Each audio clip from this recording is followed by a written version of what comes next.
సింధులోయ నాగరికత Indus valley civilisation గురించి మొదటి నుండి స్పష్టంగా చెప్పుకుందాం. సింధు నాగరికత ముఖ్యమైన అంశాలు 1 నుండి 50. 1. ఈ నాగరికత క్రీస్తుపూర్వం 2500 నుండి క్రీస్తుపూర్వం 1750, క్రీస్తుపూర్వం 2500 నుండి క్రీస్తుపూర్వం 1750 మధ్యకాలంలో విరాజిల్లింది. 2. దీనిని కాంస్యయుగపు బ్రాంజ్ ఏజ్ నాగరికత అని పిలుస్తారు, ఎందుకంటే వీరు రాగి, తగరం కలిపి కాంస్యాన్ని తయారుచేయడం నేర్చుకున్నారు. 3. దీనికి హరప్పా నాగరికత అని పేరు పెట్టిన శాస్త్రవేత్త సర్ జాన్ మార్షల్. 4. ఇది సుమారు 1.3 మిలియన్ చదరపు కిలోమీటర్ల విస్తీర్ణంలో వ్యాపించి ఉంది. 5. ఈ నాగరికత భౌగోళికంగా త్రిభుజాకారంలో ట్రయాంగిల్ షేప్ ఉంటుంది. 6. ఈ నాగరికతలో బయల్పడిన మొదటి నగరం హరప్పా. దీనిని 1921లో కనుగొన్నారు. 7. హరప్పా నగరాన్ని కనుగొన్నది దయారాం సహానీ. 8. హరప్పా నగరం రావి నది ఒడ్డున ఉంది.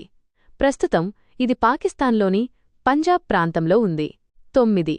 రెండో ముఖ్యమైన నగరం మొహంజొదారో. దీనిని 1922లో కనుగొన్నారు. 10. మొహంజొదారోను కనుగొన్నది ఆర్.డి. బెనర్జీ. 11. మొహంజొదారో నగరం సింధు నది ఒడ్డున ఉంది. 12. మొహంజొదారో అంటే సింధీ భాషలో మృతుల దిబ్బ, మౌండ్ ఆఫ్ ద డెడ్ అని అర్థం. 13. ఇది ప్రపంచంలోనే మొట్టమొదటి ప్రణాళికాబద్ధమైన పట్టణ నాగరికత. 14. వీరి నగరాలు గ్రిడ్ పద్ధతిలో నిర్మించబడ్డాయి. రహదారులు ఒకదానికొకటి 90 డిగ్రీల లంబకోణంలో ఖండించుకుంటాయి. 15. వీరు ఇళ్లను నిర్మించడానికి కాల్చిన ఇటుకలను వాడేవారు. 16. వీరి ప్రధాన ప్రత్యేకత భూగర్భ మురుగునీటి వ్యవస్థ, అండర్గ్రౌండ్ డ్రైనేజ్ సిస్టమ్. 17. ప్రతి ఇంటికి ఒక బావి మరియు ఒక స్నానపు గది ఉండేవి. 18. మురుగు కాలువలు రోడ్ల కింద నుండి వెళ్లేవి మరియు వాటిపై స్లాబ్లు కప్పబడి ఉండేవి. 19. ఇళ్ల కిటికీలు, తలుపులు ప్రధాన రహదారి వైపు కాకుండా సందుల వైపు తెరుచుకునేవి. 20.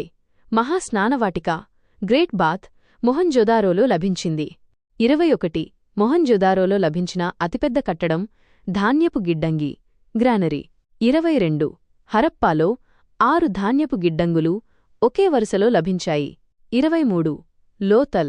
లోతల్ ఇది గుజరాత్లో ఉంది. ఇది సింధు ప్రజల ప్రధాన ఓడరేవు, డాక్యార్డ్. 24. లోతల్ నగరాన్ని